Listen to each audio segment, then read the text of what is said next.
All right, so today let's understand the story of Noah in under 3 minutes. You see, in Genesis chapters 6 through 9, Noah's so much more than just a big boat in a flood.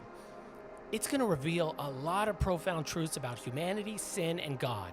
Now, coming after the fall of Adam and Eve and the murder of Abel, Genesis chapter 6, verse 5, it's going to paint a darker picture of a world where it says, the wickedness of man was great in the earth, and that every intention of the thoughts of his heart was only evil continually.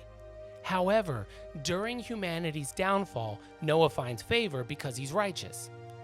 And that's so important because time and time again in the Bible, we're going to see, even in the darkest times, God is saving his faithful. So after God's chosen Noah, he's going to give him specific instructions on how to build this massive ark, which is more than 45 feet tall and 450 feet wide. I mean, this thing is huge.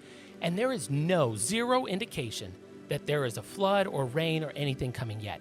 We're talking about Noah's faith is allowing him to completely obey God, everything he commanded, without seeing any reason to. It's a reminder of how to trust God even when there's no human logical reason we should. And that is going to allow Noah to save his family, his wife, his 3 sons, their wives, 8 people total, and in addition, 7 pairs of every clean animal and 1 pair of every unclean animal. And he's going to put them all in the ark. Then it's going to rain for 40 days and 40 nights and wipe out everything on the earth. And at the end, Noah and his family are going to bring about a new start for humanity, and that's barely scraping the surface. You know, beyond the flood itself and the powerful narrative, the Noah story really carries significant weight for Christian culture and also for the time it was written. You got to understand, it shares so many similarities with the Mesopotamia, ancient literature epic of Gilgamesh.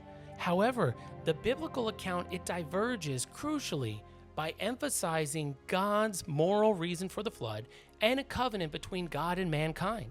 It also showed the rest of the world at a time when they believed in multiple gods, that one God, one true God, was in control of all of this.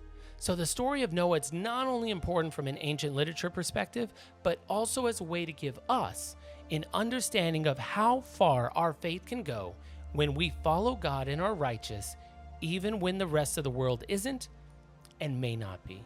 Now, if you have a deep desire to learn about the Bible and God, I want you to come back every week, like and subscribe. Don't just go to church, don't just pray, don't just read the Bible, do it all. Find out more about the Creator of the world and come on this journey with us. We're all flawed, but we believe that God can still do great things with us. Thanks for joining.